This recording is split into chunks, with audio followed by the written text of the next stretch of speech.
sebagaimana sudah disepakati di tingkat panja oleh Badan Anggaran DPR, pertumbuhan ekonomi 5,8 sampai 6,5.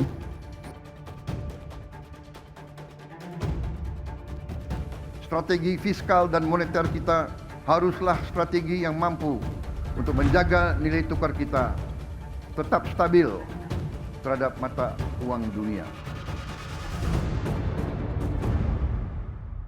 Pemirsa, saat ini DPR dan pemerintah tengah menggodok rancangan anggaran pendapatan belanja negara atau RAPBN tahun 2027 dengan sejumlah tantangan besar.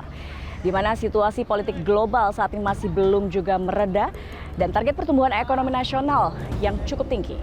Kita akan melihat seberapa realistis target pendapatan negara yang dipatok oleh pemerintah untuk tahun depan. Lalu apa saja program yang menjadi prioritas? Apakah anggaran belanja negara bisa benar-benar fokus pada sektor produktif?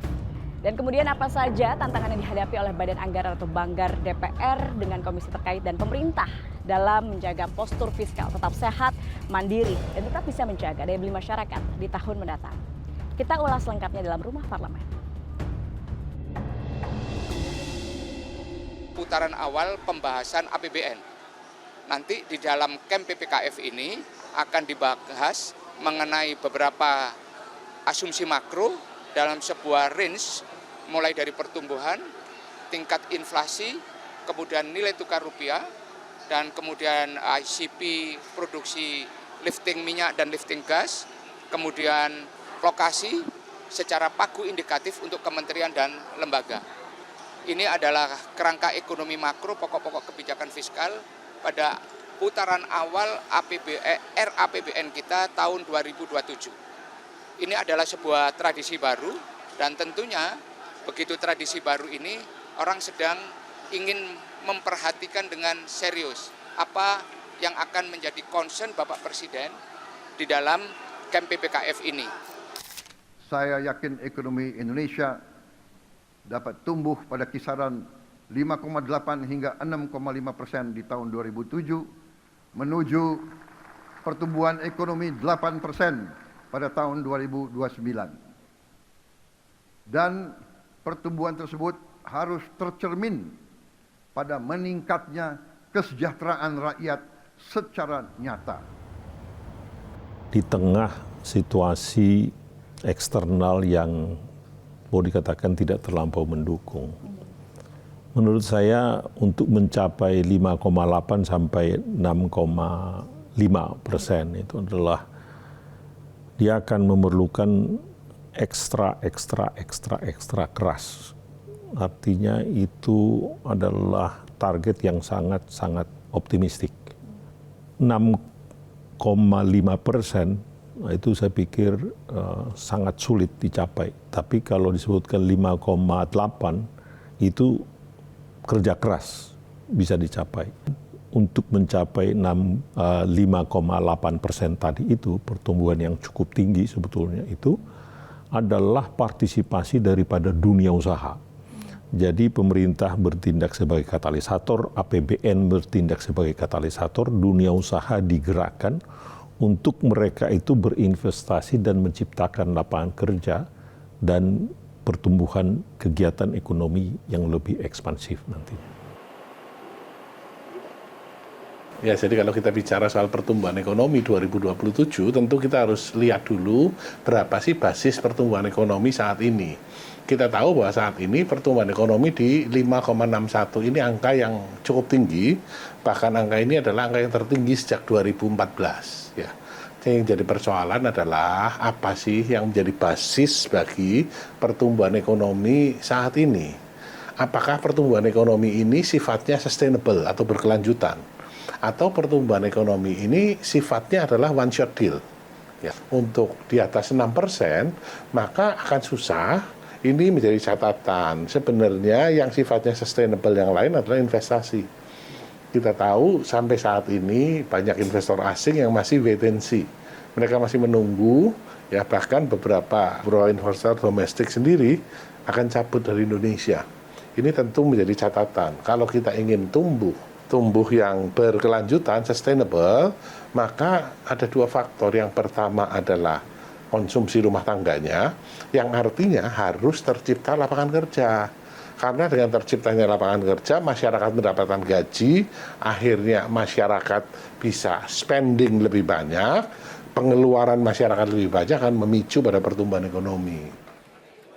2026 ini kita masih melihat sektor swasta itu menunggu. Jadi harapan kita adalah tahun depan bagaimana dengan kebijakan-kebijakan pemerintah supaya mereka itu bersungguh-sungguh mau menambah investasi, melakukan ekspansi, menciptakan lapangan kerja. Nah, dalam hal ini pemerintah di situ tidak perlu harus mengeluarkan uang, tapi cukup menciptakan kondisi dunia usaha yang lebih kondusif, ya. Itu yang perlu, segala kemudahan-kemudahan perizinan, pelayanan kepada mereka cepat, tepat, dan ada kepastian hukum. Itu yang penting buat mereka. Target di 2027 di 5,8 sampai 6,5%, ini angka yang cukup menantang. Ya, tapi basisnya kita sudah 5,61. Tinggal kita lihat di kuartal ketiga dan kuartal keempat seperti apa. Apakah pemerintah mampu mempertahankan pertumbuhan ekonomi ya lebih tinggi lagi dari sekarang. Di tengah juga kita harus sadar tekanan global masih berlangsung. Perang yang kemarin sudah reda sekarang mulai lagi, ya kan? Perang dagang belum berakhir, ya. Kemudian Amerika masih mempertahankan higher for longer. Tingkat bunga Amerika ini the Fed masih mempertahankan pada tingkat bunga tinggi. Kalau tingkat bunganya tinggi maka terjadi arus pembalikan ke Amerika. Nah, ini tentu tidak bagus bagi pertumbuhan ekonomi di Indonesia. Maka dari ini tantangan yang besar sekali, ya. Harapannya sama-sama, kita semua berharap bahwa kita tumbuh lebih tinggi dan lebih tinggi lagi. Tetapi challenge-nya adalah apakah benar kita mampu ke arah sana. Dalam kondisi ekonomi sulit seperti sekarang, meningkatkan PBB ini akan berdampak. Kita pernah dengar kemarin ada beberapa daerah yang meningkatkan PBB akhirnya di demo masyarakatnya.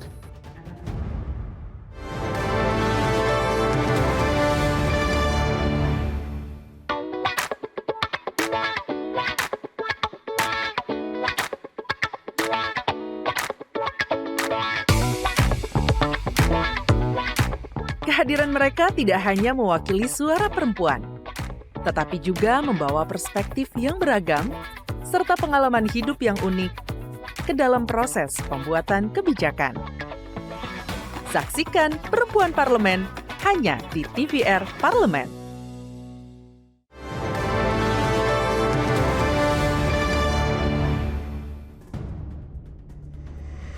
Defisit APBN sebesar 196,5 triliun rupiah atau hanya 0,76% terhadap PDB, sertai surplus keseimbangan primer sebesar 85,1 triliun rupiah. Ini menunjukkan fiskal Indonesia tetap dengan pendapatan yang tumbuh kuat, belanja yang produktif, dan pembiayaan yang dikelola secara terukur. Defisit APBN tetap terkendali sebesar 196,5 triliun rupiah atau 0,76% dari PDB. APBN-nya bagus, ekspansif, dan mendukung pembangunan. Kita harus jujur bahwa tanda-tandanya belum kelihatan untuk bisa tumbuh ya lebih tinggi lagi. Jadi harus banyak dilakukan terobosan-terobosan, dan satu hal yang perlu dicatat ya, bahwa pertumbuhan ekonomi ini sifatnya harus inklusif loh. Jadi sifatnya harus pertumbuhan ekonomi bukan angka-angka yang indah, statistik. Statistik kan bagus nih, tumbuhnya 6, tumbuhnya 7. Tapi apakah pertumbuhan ekonomi ini dirasakan oleh lapisan masyarakat? Apakah pertumbuhan ekonomi ini kemudian meningkatkan produktivitas? Ya, apakah pertumbuhan ekonomi ini menciptakan lapangan kerja? Ini tentu jauh lebih penting tinimbang satu angka-angka yang hanya indah di statistik. Ini menjadi PR bersama antara KSSK ya, otoritas di keuangan, mulai dari Gubernur Bank Indonesia, Menteri Keuangan sebagai koordinator utamanya, LPS, dan kemudian tentu OJK. Jadi angkanya saja tidak terlalu penting, tetapi angka yang ini harus pertumbuhan ekonomi tinggi harus menciptakan lapangan kerja. Kalau lapangan kerja tercipta, kesejahteraan masyarakat tercipta.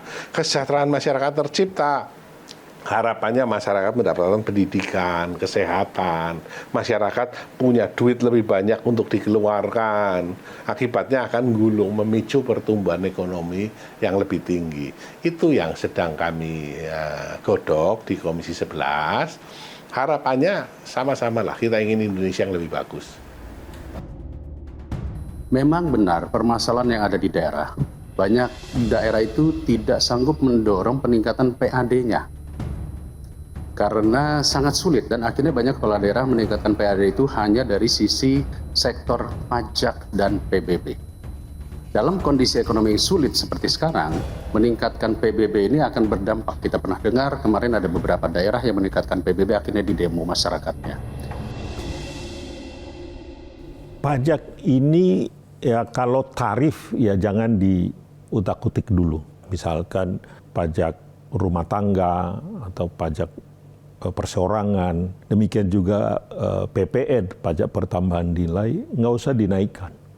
Yang harus dilakukan menurut saya sekarang ini adalah perbaikan dari administrasi, ya, dengan mengandalkan core tax yang sekarang ini, ya, dengan core tax-nya itu di mana dia bisa melihat, mengkoordinasikan seluruh penerimaan setiap orang. Saya pikir ya kepatuhan itu pasti menurut saya kita akan bisa menaikkan 2-3% PDB dari sisi penerimaan pajak. Ya, kita tidak mungkin genjot lebih tinggi lagi pajak, karena nanti isunya ngomong rakyat lagi yang dipajaki terus-menerus. Bukan itu target kita. Tetapi kebocoran pajak yang ada ini harus ditata. Ya, nah setelah penerimaannya bisa dijaga, pengeluarannya. Kalau pengeluarannya kita bisa kendalikan, ya, dengan melakukan efisiensi di banyak hal. Ya, kejadian dari kasus IMBG, ya ini juga ada sisi positifnya, yaitu bahwa kemudian lebih disesuaikan ya. IMBG-nya harapannya adalah lebih tepat sasaran, ya, tidak terlalu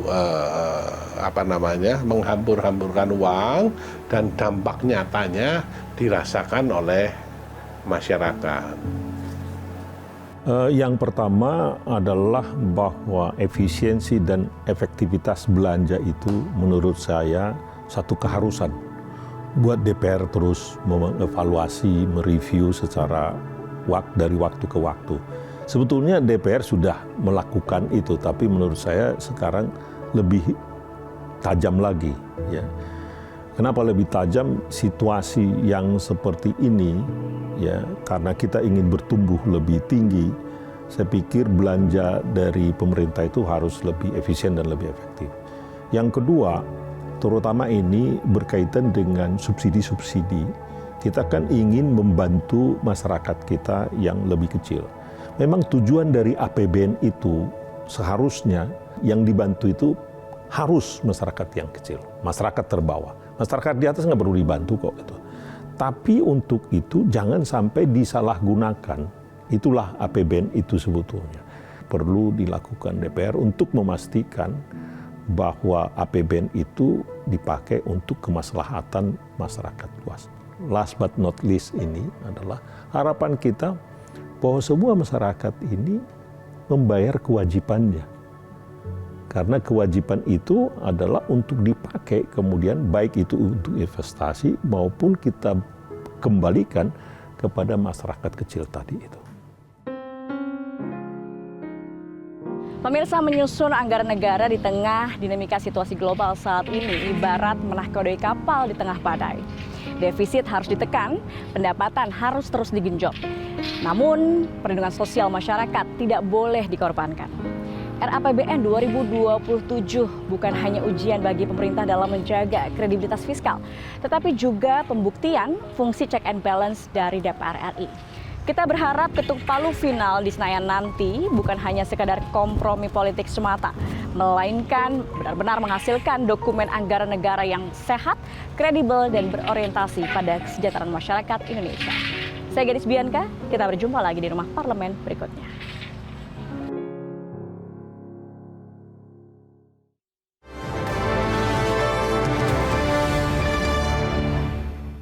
Jelajahi cara baru mendapatkan informasi. Download Metro TV Extend sekarang.